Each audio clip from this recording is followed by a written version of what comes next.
The wheels are only ever driven by an electric motor, and that means that we can control the engine that's generating the electricity separately to the driving speed and the acceleration. But we've also added another technology, which is active noise cancellation. So very similar to the headphones that you use on the aeroplane, we have a speaker in the luggage room of the car that will play the inverse noise to the engine and cancel it out. So when you're driving around the city, the engine can start and stop, and you won't even notice it's happening.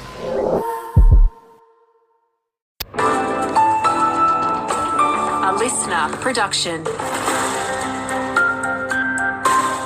G'day, it's Tom Perri with you. A road safety blitz has nabbed 5 drivers doing the wrong thing in the southeast over the Australia Day long weekend. That includes a 36-year-old motorcyclist from Mount Gambier who police allege returned a positive drug test for cannabis. He was issued fines for drug driving and driving with an expired licence and will be summoned to appear in court at a later date.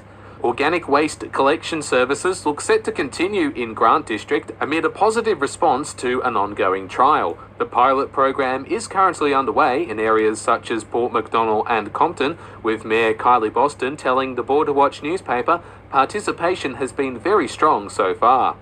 The federal member for Barker is now part of the Coalition's front bench, having been made Shadow Minister for Roads and Road Safety. As part of his new role, Tony Passon is calling for more federal investment in our road network, and in particular, the Southern Ports Highway. The state government has a plan to spend a small amount of money on that road, but it's like putting lipstick on a pig. The reality is much of the road needs to be rebuilt. It needs to be widened, and the camber of the road needs to be made more appropriate to take the bumps, the potholes out. Still on politics, and there'll be a couple of fresh faces on the state government's front bench when the Premier announces a minor cabinet reshuffle today.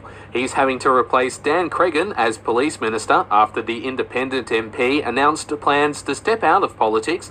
Emily Burke and Michael Brown are expected to get roles in the ministry. After this, there is no turning back.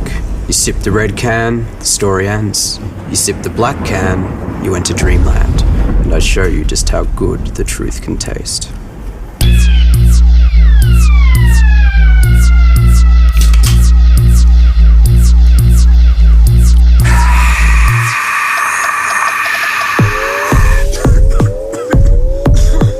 Take the Pepsi Max Taste Challenge. To sport, and in basketball, another familiar face has been confirmed to join the 2025 Mount Gambier Pioneers men's squad. American import Titus Robinson is back with the club for a 4th season, having initially joined in 2013 before he and his wife made a permanent move to the Blue Lake City in 2022. Last year saw Robinson averaging almost 11 points per game. Spotlight's over $30 million clearance on now with massive savings store-wide, like cushions from $10. Hurry while stocks last. At Spotlight, it's what you make it.